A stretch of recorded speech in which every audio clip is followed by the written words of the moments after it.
Hi friends, நம்ம விஜய் மல்லி ஸ்டோரியில் வந்து பார்த்திங்கன்னா இப்போ வரைக்குமே வந்துட்டு மனோகர் ரொம்பவே பாவம். அது இல்லாமல் வந்து விஜயும் வந்துட்டு ரேணுகா கிட்ட படாத அவஸ்தை படுறாரு அப்படின்னு சொல்லலாம்.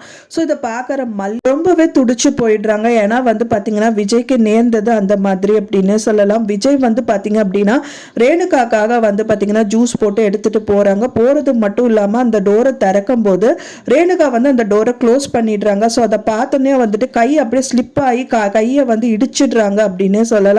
ஸோ கை நசுங்கி போனதுனால ரத்தம் கையிலேருந்து கொட்ட ஆரம்பிக்குது. அண்ட் தென் வந்து அந்த கிளாஸ் டம்ளர் கீழே விழுந்து உடஞ்சு போயிடுது. ஸோ அதை பார்த்தோன்னே பதறி போய் ஓடி வந்த மல்லி வந்துட்டு என்ன ஆச்சுங்கன்னு சொல்லிட்டு அவங்க கையை பார்க்கறது, அண்ட் தென் அவங்களுக்கு ஃபர்ஸ்ட் எய்ட் பண்ணுறது. ஸோ இந்த மாதிரி விஷயங்கள் எல்லாமே பண்ணுறது. அப்புறம் தென் அன்னபூர்ணி அம்மா பார்த்தோன்னே ரொம்பவே ஷாக்கிங் ஆகிடுறாங்க. என்ன இப்படி ஆயிடுச்சு அப்படின்னா போடு புள்ள அது முதல்ல கொஞ்சம் கீழே அப்படின்ற மாதிரி பயங்கரமாக டென்ஷன் ஆகிடுறாங்க. அது மட்டும் இல்லாமல் மல்லி வந்து ரேணுகா வந்துட்டு திட்டுறாங்க. ஏங்க இப்படி பண்ணீங்க அக்கா, இந்த மாதிரி எதுக்கு கதவு சாத்துனீங்க அப்படிங்கிற மாதிரி கேட்குறாங்க. அவங்க ரொம்ப பயந்து போகிற மாதிரி, அதுவும் நடிப்பு தான் நினைக்கிறேன் ஃப்ரெண்ட்ஸ். நான் பயந்து போகிற மாதிரி தான் நின்றுட்டு இருக்காங்க. அண்ட் தென் வந்து அன்னபூர்ணி அம்மாவுக்கு யார் மேலே டென்ஷன்னா பயங்கரமாக கோவமாக இருக்கிறது வந்து விஜய் மேலே தான் அப்படின்னே சொல்லலாம். ஏன்னா வந்து பார்த்தீங்கன்னா அவர் தான் இதுக்கு காரணம். இப்போ ரேணுகா கூட்டிகிட்டு வந்தது. அண்ட் தென் மல்லியும் ஒரு விதத்தில் காரணம் தான். மல்லி சொல்லாமல் அவர் கூட்டிகிட்டு வரல. ஸோ அதனால வந்து நான் உனக்கு எதுக்காக ஹனிமூன் ட்ரிப் அனுப்புனேன், இப்போ என்ன நடந்துட்டு இருக்கு, எல்லாம் போட்டு உடஞ்ச மாதிரி இப்போ எல்லாமே வாழ்க்கையே உடஞ்சு போச்சு பிள்ளை அப்படிங்கிற மாதிரி ரொம்பவே ஃபீல் பண்ணுறாங்க.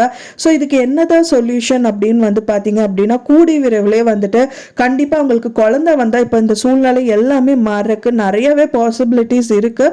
ஏன்னா முதல்ல வந்துட்டு பார்த்தீங்கன்னா அவங்க 2 பேர் சேர்ந்துருந்தாங்க. ஸோ அதனால வந்துட்டு குழந்தை கண்டிப்பாக வந்துச்சு. ஸோ அந்த தகவல் வந்துச்சுன்னா அன்னபூர்ணி அம்மா ரொம்பவே துள்ளி குதிப்பாங்க அப்படின்னு சொல்லலாம். என்ன இந்த சூழ்நிலை போனாலும் அவங்க மைண்ட் செட் எல்லாம் மாறி ஸோ அப்பா நம்மளுக்கு ஒரு பேரனோ பேத்தியோ வரப்போறா அப்படிங்கிற மாதிரி ஒரு சந்தோஷமான நிலையில இருப்பாங்க. உண்மையான அம்மா அவங்களுக்கு இல்லை அப்படின்னாலும் வந்துட்டு அவங்க அம்மாவா தான் வந்துட்டு பெரியம்மாவே இருந்தாலும் அம்மாவா தான் அந்த நிலைமையில நின்று அந்த குழந்தைய அதாவது மல்லியை வந்து பார்த்துட்டு இருக்காங்க. ஸோ அப்படி இருக்கும்போது மல்லியோட வயிற்றுல ஒரு குழந்தையாகணுங்கிறது தான் அவங்களோட எண்ணமும் கூட. ஸோ கூடிய விரைவில் அந்த விஷயங்கள் வந்தால் ரொம்பவே சந்தோஷமா இருக்கும். ஈவன் நான் சந்தோஷப்படுவேன். நீங்க எப்படி ஃபீல் பண்ணுவீங்க அப்படின்னு சொல்லிட்டு மறக்காம எனக்கு கமெண்ட்ல ஷேர் பண்ணுங்க ஃப்ரெண்ட்ஸ். நான் சொன்ன இந்த தகவல் உங்களுக்கு பிடிச்சிருந்தா மறக்காம லைக் பண்ணுங்க, ஷேர் பண்ணுங்க, கமெண்ட் பண்ணுங்க, சப்ஸ்கிரைப் பண்ணுங்க. மேலும் இன்னொரு மல்லி சீரியல் அப்டேட்டோட நெக்ஸ்ட் மீட் பண்றேன்.